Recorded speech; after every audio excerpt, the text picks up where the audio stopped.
بسم اللہ الرحمن الرحیم، السلام علیکم، ویلکم بیک ٹو اور چینل۔ آج ہم بایولوجیکل کنسیپٹ آف سپیشیز کے بارے میں پڑھیں گے۔ آئیے بیسک سے سٹارٹ کرتے ہیں۔ بایولوجیکل کنسیپٹ آف سپیشیز کے مطابق سپیشیز جو ہے آرگنزمز کا ایک گروپ ہے جو کہ قدرتی حالات میں باہم انٹربریڈ کر سکتے ہیں اور فرٹائل آف سپرنگس یعنی فرٹائل جو اولاد ہے پیدا کر سکتے ہیں۔ ریپروڈکٹیو آئسولیشن ایک کی ایلیمنٹ ہے۔ اس کا مطلب ہے کہ سپیشیز کے ممبرز جو ہیں وہ آپس میں ایک دوسرے کے ساتھ انٹربریڈ کرتے ہیں اور ریپروڈیوس ہو سکتے ہیں، لیکن دوسرے گروپس کے ممبرز کے ساتھ نہیں ہو سکتے۔ ریپروڈکٹیو آئسولیشن میکانزمز یعنی ریپروڈکٹیو آئسولیشن کا طریقہ کار کیا ہے؟ یہ پری زائگوٹک بیریئرز بھی ہو سکتے ہیں، جیسے کہ geographic isolation, temporal isolation, behaviour isolation, mechanical isolation, gametic isolation اور پوسٹ زائگوٹک بیریئرز بھی ہو سکتے ہیں، جیسے کہ reduced hybrid viability, reduced hybrid fertility, hybrid break down. Examples, آئیے اب ان کی ریئل لائف سے ایگزامپلس کے ذریعے ان کو سمجھتے ہیں۔ جیوگرافک آئسولیشن، فرض کریں ایک دریا میں پرندوں کی آبادی تشکیل ہوتی ہے اور سیپریٹ ہوتی ہے۔ وقت گزرنے کے ساتھ دونوں طرف ہیبیٹیٹ میں فرق جو ہے الگ الگ اڈاپٹیشن کا باعث بنتا ہے اور آخر کار ان کے باہمی جو انٹربریڈنگ ہے وہ ختم ہو جاتی ہے۔ ٹیمپورل آئسولیشن، یہ مختلف اوقات میں جو ہے اسپیسیفک پولینیٹرز کو اٹریکٹ کرتے ہیں اور یہ جو ہے ٹیمپورل آئسولیشن شو کرتے ہیں۔ ایک گروپ میں جو ہے دن کے وقت انسیکٹ پولینیشن ہوتی ہے اور دوسرے گروپ میں جو ہے نوکٹرنس کریچرز جو ہوتے ہیں ان کے ذریعے پولینیٹ ہوتا ہے۔ بیہیویئرل آئسولیشن، میل فراگز کی ایک سپیشیز جو ہے ان میں یونیک جو ہے کالز ہوتی ہے جس کے ذریعے یہ جو ہے فیمیلز کو اٹریکٹ کرتے ہیں۔ مخصوص ان کی کالز ہوتی ہیں، مخصوص کالز کے ذریعے جو ہے یہ فیمیلز کو اٹریکٹ کرتے ہیں۔ اگر یہ کالز جو ہے ڈیفرنٹ ہو تو فیمیلز جو ہے رسپانس نہیں دیں گی، یہ جو ہے بیہیویئر آئسولیشن ہے۔ میکینیکل آئسولیشن، پلانٹس میں جو ہے ریپروڈکٹیو آرگنز کا سٹرکچر جو ہوتا ہے یہ مختلف سپیشیز کے درمیان میٹنگز کو پریونٹ کرتا ہے، روکتا ہے۔ مثال کے طور پر اسپیسیفک فلاورز کا جو شیپ ہوتا ہے پولینیشن کے لیے، یہ جو ہے ایسے کیڑے مکوڑوں کو پولینیشن کے لیے الاؤ کرتا ہے جن کے ماؤتھ پارٹس اس سٹرکچر کے مطابق ہوتے ہیں۔ گیمیٹک آئسولیشن، سی ارچن جو ہے واٹر میں ایگز اور سپرم ریلیز کرتے ہیں، لیکن سکسیسفل فرٹیلائزیشن صرف کمپیٹیبل گیمیٹس کے درمیان ہوتی ہے۔ گیمیٹک آئسولیشن اس بات کو یقینی بناتی ہے کہ صرف ایک ہی سپیشیز کے گیمیٹس یونائٹ ہو سکتے ہیں۔ ریڈیوسڈ ہائبرڈ وائبلٹی، لائنز اور ٹائگرز ہائبریڈائز ہو کے لائگر کو بنا سکتی ہیں، تاہم ان ہائبرڈز میں جو ہے اکثر ہیلتھ ایشوز ہوتے ہیں جس میں وائبلٹی کم ہو جاتی ہے۔ ریڈیوسڈ ہائبرڈ فرٹیلیٹی، ہارسز اور ڈنکیز جو ہے میولز پیدا کر سکتے ہیں، یعنی خچر پیدا کر سکتے ہیں، لیکن یہ جو ہائبرڈز ہوتے ہیں اکثر سٹیرائل ہوتے ہیں، جو کہ ریڈیوسڈ ہائبرڈ فرٹیلیٹی کی مثال ہے۔ ہائبرڈ بریک ڈاؤن، پلانٹس میں ابتدائی طور پر ہائبرڈز ہو سکتے ہیں، لیکن نسل در نسل جو ہے ان کی فٹنس میں کمی آتی ہے، ان کی وائبلٹی میں کمی ہائبرڈ بریک ڈاؤن کی مثال ہے۔ یہ ایگزامپلز ان ڈائیورس طریقوں کی وضاحت کرتی ہیں جن میں ریپروڈکٹیو آئسولیشن کے میکینزمز فطرت میں الگ الگ سپیشیز کی فارمیشن اور مینٹیننس کو ظاہر کرتے ہیں۔ ایڈوانٹیجز اینڈ کرٹیسزم، یعنی اس کے فائدے کیا ہیں۔ کلیئر کرائٹیریا فار آئیڈینٹیفیکیشن، یہ کنسیپٹ جو ہے ریپروڈکٹیو کمپیٹیبلٹی کی بنیاد پر جو ہے ایک واضح اور جامع معیار فراہم کرتا ہے جس سے اسپیشیز کی شناخت اور کلاسیفیکیشن آسان ہوتی ہے۔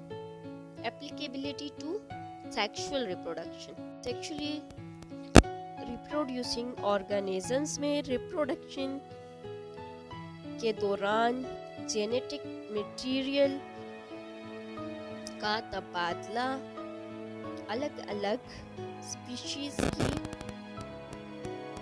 وضاحت اور برقرار رکھنے کا ایک اہم عنصر ہے۔ ایمفسس آن ریپروڈکٹیو آئسولیشن، ریپروڈکٹیو آئسولیشن پر توجہ مرکوز کرتے ہوئے تصور ان رکاوٹوں کی اہمیت کو اجاگر کرتا ہے جو پاپولیشن کے درمیان جین فلو کو روکتے ہیں، اسپیشیز کی انفرادیت میں کنٹریبیوٹ کرتے ہیں۔ Reflexed evolutionary processes, biological concept evolutionary principle, یعنی ایوولوشن کے اصولوں کے ساتھ مطابقت رکھتا ہے، وقت کے ساتھ پاپولیشن کے انحراف اور تخصیص میں ریپروڈکٹیو بیریئرز کے ڈائیورجنس پر زور دیتا ہے۔ Limitations of biological concept of species, asexual reproduction, یہ کنسیپٹ ان جانداروں پر کم لاگو ہوتا ہے جو ایسیکشولی ریپروڈیوس ہوتے ہیں، کیونکہ یہ باہمی انٹر بریڈنگ کے عمل سے نہیں گزرتے۔ ان کیسز میں اسپیشیز کی تعریف کرنا مشکل ہو جاتا ہے۔ ہائبریڈائزیشن اینڈ جین فلو، ہائبریڈائزیشن جو ریلیٹیو اسپیشیز اور کبھی کبھار جین فلو کے درمیان ہائبریڈائزیشن اسپیشیز کی باؤنڈریز کو بلر کر دیتی ہے، یعنی دھندلا کر سکتی ہے، جس سے ان سچویشنز میں کنسیپٹ کو لاگو کرنا مشکل ہو جاتا ہے جہاں انٹر بریڈنگ جاری رہتی ہے۔ Fossil record challenges, fossil evidence سے ریپروڈکٹیو کمپیٹیبلٹی کا تعین کرنا اکثر ناممکن ہوتا ہے۔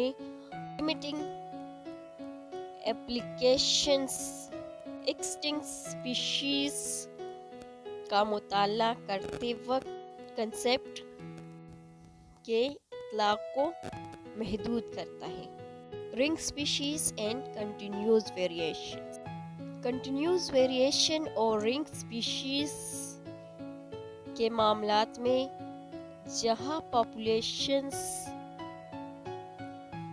جغرافیائی حد میں بتدریج تبدیل ہوتی ہیں، ڈسکریٹ اسپیشیز کی باؤنڈریز کا تعین آربیٹری ہو جاتا ہے۔ Human induced hybridization. Human activities جیسے کہ ہیبیٹیٹ موڈیفیکیشن اور اسسٹڈ بریڈنگ ان اسپیشیز کے درمیان ہائبریڈائزیشن کا باعث بن سکتی ہے، جو قدرتی حالات میں انٹر بریڈ نہیں کر سکتی، اس کنسیپٹ کے اطلاق کو چیلنج کرتی ہے۔ یعنی یہاں پر بھی جو یہ کنسیپٹ ہے لاگو نہیں کیا جا سکتا۔ ان اسٹرینتھس اور لمیٹیشن کو سمجھنے سے سائنسدانوں کو زمین پر زندگی کی ڈائیورس اسپیشیز کی وضاحت اور آئیڈینٹیفیکیشن کی پیچیدگیوں میں مدد ملتی ہے۔ اپلیکیشنز، یعنی یہ جو کنسیپٹ ہے اس کو کہاں پہ اپلائی کیا جا سکتا ہے۔ مختلف سائنٹیفک فیلڈز میں ایکولوجی سے لے کر ایوولوشن تک اس کنسیپٹ کو اپلائی کیا جا سکتا ہے۔ Ecology, biological concept of species. Ecology میں ایکو سسٹمز کے درمیان مختلف اسپیشیز کے درمیان انٹریکشن کے مطالعے کے لیے بہت ضروری ہے۔ یہ جو ہے پاپولیشن ڈائنامکس، کمیونٹی اسٹرکچر اور جو انٹریکیٹ ریلیشن شپس ہے جو کہ نیچرل انوائرمنٹ کے بیلنس میں کنٹریبیوٹ کرتے ہیں، ایکولوجسٹ کی یہ چیزیں سمجھنے میں مدد کرتا ہے۔ ایوولوشن کی فیلڈ میں یہ کنسیپٹ اہم ہے۔ یہ جو ہے ایک فریم ورک فراہم کرتا ہے کہ کیسے جو ہے اسپیشیز رائز ہوتی ہے، اسپیشیشنز کے طریقہ کار اور وقت کے ساتھ جو بایو ڈائیورسٹی ہوتی ہے ان کے پیٹرنز کیا ہے۔ اس کنسیپٹ کو سمجھنا ریسرچرز کی ایوولوشنری ہسٹری کو کھولنے کے لیے مدد کرتے ہیں۔ Conservation efforts. کنزرویشن بایولوجی کے لیے اسپیشیز کی شناخت اور ترجیح دینے کے لیے اسپیشیز کے بایولوجیکل کنسیپٹ پر بہت زیادہ انحصار کرتی ہے۔ مختلف اسپیشیز کو آئیڈینٹیفائی کرنا مؤثر کنزرویشن کی حکمت عملی تیار کرنے، منفرد جینیٹک ڈائیورسٹی کے تحفظ کو یقینی بنانے اور انڈینجرڈ یا تھریٹنڈ اسپیشیز نقصان کو روکنے کے لیے بہت ضروری ہے۔ Bio diversity studies. Bio diversity کا اندازہ کرتے وقت سائنسدان مختلف قسم کی لائف فارمز کو کیٹیگرائز اور کوانٹیٹیز درست کرنے کے لیے اس کنسیپٹ کا استعمال کرتے ہیں۔ یہ ریسرچرز کو اسپیشیز کی فراوانی اور ڈائیورسٹی کی جانچ کے قابل بناتی ہے، جو ایکو سسٹم کی ہیلتھ اور ریزیلینس کے بارے میں بصیرت فراہم کرتی ہے۔ Eco system functioning. اسپیشیز کا مطالعہ سائنسدانوں کو نیوٹرینٹ سائیکلنگ، انرجی فلو اور ایکولوجیکل پروسیسز میں ان کے رول سمجھنے کی ہیلپ فراہم کرتا ہے۔ اس کنسیپٹ کے ذریعے اس بات کا اندازہ لگایا جا سکتا ہے کہ کس طرح اسپیشیز کی کمپوزیشن میں چینجز کو سسٹمز فنکشننگ اور سٹیبلٹی کو متاثر کر سکتی ہے۔ Adaptation and natural selection biology میں یہ کنسیپٹ ریسرچرز کو یہ دریافت کرنے میں مدد کرتا ہے کہ اسپیشیز اپنے ماحول سے کیسے مطابقت رکھتی ہے، یعنی ماحول کے مطابق کہ کیسے ایڈاپٹیشن اس میں آتی ہے اور نیچرل سلیکشن پر کیسے عمل کرتا ہے۔ ایڈاپٹیشن اور نیچرل سلیکشن کے ذریعے زندگی کی ڈائیورسٹی کو چلانے والے میکانزم کو سمجھنا بہت ضروری ہے۔ خلاصہ یہ ہے کہ بائیولوجیکل کنسیپٹ آف اسپیشیز مختلف سائنٹیفک ڈسپلنز میں ایک سنگ بنیاد کے طور پر کام کرتا ہے جو زندگی کے کمپلیکس ویب کو سمجھنے کے لیے ایک کامن فریم ورک فراہم کرتا ہے، چھوٹے مائکرو آرگینزمز سے لے کر کمپلیکس ایکو سسٹمز تک میں مدد کرتا ہے۔ امید ہے آپ کو سمجھ آ گئی ہوگی۔ ویڈیو اچھی لگے تو لائک ضرور کیجئے گا اور دوستوں کے ساتھ شیئر کیجئے گا، اور مزید ایجوکیشنل کنٹینٹ کے لیے ہمارے چینل کو سبسکرائب کرنا نہ بھولیے گا۔ Thanks for watching.